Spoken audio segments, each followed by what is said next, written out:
The atrocities of human rights violations did not end with the concentration camps in World War II. The horrors of the Holocaust for some citizens on our globe are not over. Concentration camps still exist. Humans are still being forced as slaves to work with no pay. Torture, starvation, beatings, and death. Ensure the people within these camps never consider a life beyond the gates of their prison. They live a life that doesn't afford them the luxury to despair, because despair requires hope, and there is no hope for them. This description of such a place and such a people is not fictional. This place does not exist on another planet, but on our planet Earth. This place is the country of North Korea. North Korea is the longest-lasting totalitarian government in history, a regime that was created over 50 years ago, built upon the foundation of instilling fear in the people and punishing any dissenters. It is within this country and these circumstances that a man named Shin Dong-Hyuk was born in 1982 inside the gates of Camp 14. Shin's only crime was that he was related to his uncle, who tried to escape years prior to his birth. Shin learned at a young age that in order to survive, he must steal and snitch. He viewed his parents as competitors for food and had no relationship with them. At age 4, he watched his first execution. Executions were considered a form of entertainment at the camp. Prisoners were not given the chance to denounce their leaders or country at the execution and were forced to have rocks in their mouths. Shin went to school in Camp 14. He learned the rules of the camp, in which the most important rules reminded him that he should never escape and should always report if he heard of an escape plan. He knew that if he did not follow the rules of the camp, he would be shot immediately. Shin ate the same meal every day, a meal that consisted of salt, cabbage, and corn. Shin ate the exact same meal for breakfast, lunch, and dinner, day after day. Shin was always hungry. On a few occasions, his hunger led him to kill and eat rats and mice found within the prison gates. At age 13, Shin overheard his mother and brother conversing about an escape plan. Shin immediately found a guard and reported his mother and brother's plan. Shin had hoped that his report would help him become a class leader or receive more portions of food.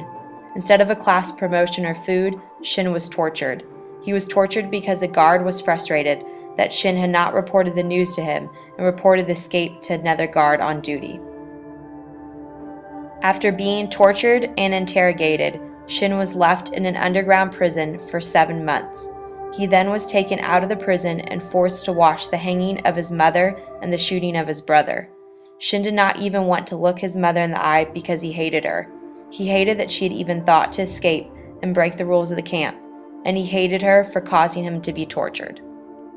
Shin continued to live in Camp 14 and worked hard to follow the camp rules. The rules of the camp were his only moral compass. When he was in his mid-20s, he met a man named Park. This man talked of faraway lands. He described places that had so much food you could eat and never be hungry. Park called the name of these places China and South Korea. Shin had never heard of such places, but he didn't really care about their names. Shin cared about the food. Shin cared about it so much that he dreamed about the food that Park talked about, mouth-watering meats like porks and chicken. One day, Park offered Shin the idea that they could escape and go to these faraway lands that had abundant food. Shin had never before thought of escaping, but the thought of never being hungry again was enough of a motivation for him to consider it. Shin agreed to escape with Park. On the night of January 2nd, 2005, Shin and Park ran toward the electric fence that surrounded Camp 14. Park decided to go over the fence first and was electrocuted to death in front of Shin. Shin used Park's body to stop the current and climb under the fence. Shin managed to get out, but was still burned severely on his lower body and legs as he climbed under the electric fence. Miraculously, Shin made it to the border of China, over 300 miles away from Camp 14. In China, Shin became a laborer. It was during this time in China that a journalist discovered him. The journalist was amazed by Shin's story and brought him to South Korea for further questioning. Shin had great difficulty adjusting to his freedom. Shin felt alone and didn't know how to function in society. The story of Shin Dong-Hyuk does not end with his escape to freedom. Shin continues to fight for the citizens of North Korea. He hopes that one day they too would experience freedom. Shin has continued to share his story with the world. He is the only man known in history to have survived an escape from a prison camp in North Korea and survived to tell the story. Today, Shin works tirelessly as a human rights activist. Shin desires to shine a light on the darkness of the horrors that plague North Korea. He has shared his eyewitness account of Camp 14 to the United Nations Commission investigating on human rights atrocities in North Korea. Shin has helped journalist Blaine Harden write a book about his life titled Escape from Camp 14, One Man's Remarkable Odyssey from North Korea to Freedom in the West. Shin continues to educate and inform the world of the realities for citizens living in North Korea. The reality that 4 out of 5 citizens in North Korea are hungry. The reality that most children suffer from malnutrition. The reality that children and adults with disabilities receive great prejudice and are commonly abandoned.